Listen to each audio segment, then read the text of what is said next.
Good morning, I'm Jama Smith and I'm on the board of directors of Excelsior. I'm Katie Smith. I'm an Excelsior student. I was recently Little Dot in Little Red Riding Hood Unplugged, and I'm also an Excelsior singer. And today we're going to be reading Too Many Faces by Jade Maitre from storyberries.com, which is a great storytelling website that has interactive content from the author. So that's really great. It's a good site. You ready? Okay. Have you ever pulled a really good, crazy, hideous face? Well, I once knew a little girl whose name was Percy, and she pulled faces like she was a professional. She could do the pig, and the fish, and the clown face. She loved to pull faces so much that she almost forgot how to stop pulling faces. She loved surprising her mom, who wished she wouldn't. Every time Mom popped her head around the door of her bedroom, Percy would lower her book and Mama would jump. "Percy," she would scold, "put that face away. The wind will change and you'll be stuck with it." Percy would laugh then and put her book back up over her face. But just when Mom thought she was doing something sensible, like reading, and had just turned to leave, Percy would lower the book again. Bam! Another crazy face. There was nothing to be done. "Oh, Percy," Mom would sigh. And that little bit of breath that escaped her lips was not enough wind to fix Percy's face in place. But a bigger wind was coming. One day, Dad was digging tomatoes in the garden, and Percy popped up behind him. "Boo!" Nope. she cried. But far away in the deepest, chilliest Antarctica, a winter breeze skipped over some ice floes. It raced over sea and land, ice and forest, towns and villages, before landing to rustle some leaves in Percy's garden. And not only rustle the leaves, Percy went to take off her booyah face, and she couldn't. Papa! My face! Oh, your face! Stop being crazy. Just stop it now. Get rid of that face. I can't stop! said Percy, though it was admittedly difficult to do with her mouth doing this and her cheeks doing that. And Papa put down his towel and really looked at her. And he looked closer so that you at home could see him. And he screwed up his face, and he looked so disappointed when he saw that she was in fact telling the truth. Oh, Percy. He sighed. He stood in front of her and he squinted as he tried to work out what to do.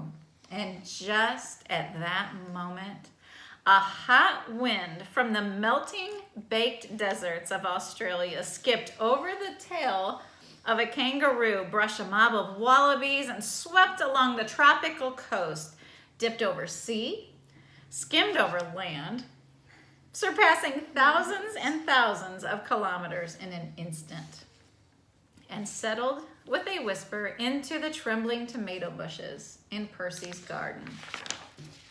But not only the tomato bushes. Papa's face was in the garden too, and now he too was stuck.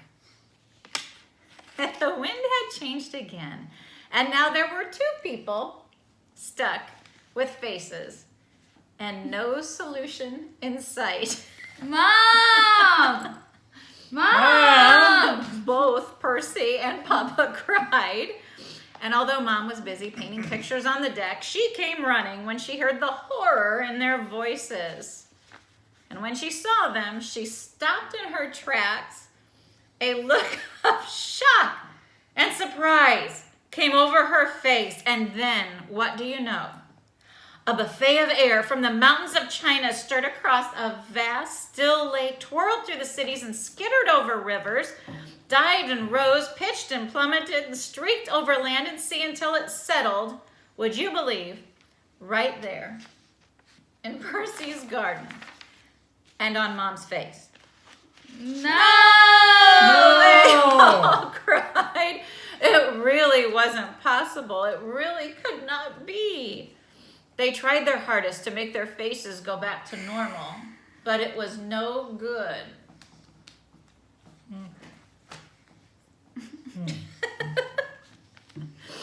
I lost my place.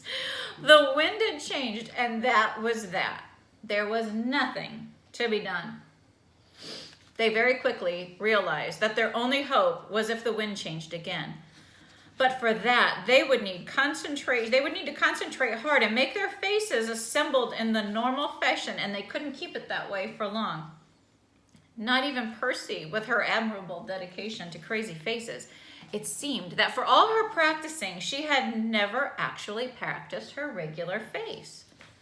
They all knew they would need to take matters into their own hands. Mama found a nice large fan that she'd put away in the cupboard, and they blew that on their faces, and it was not enough. They tried a hairdryer.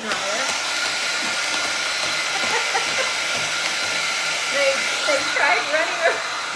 They stopped trying the hairdryer, and they tried running around very fast in the garden, and they tried cartwheels and shaking their heads, and using a lady's folding fan to make a stiff wind.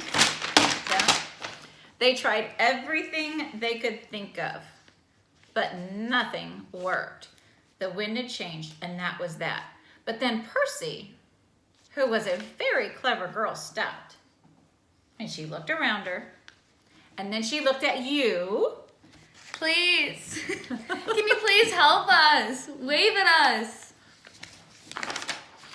And then Percy and her mom and dad all looked at you, trying their best to put on normal faces. And they waited for you to wave, so please wave at us. Now, what do you know? But the merest little puff of wind emitted from the motion of you waving was enough to change the wind just slightly.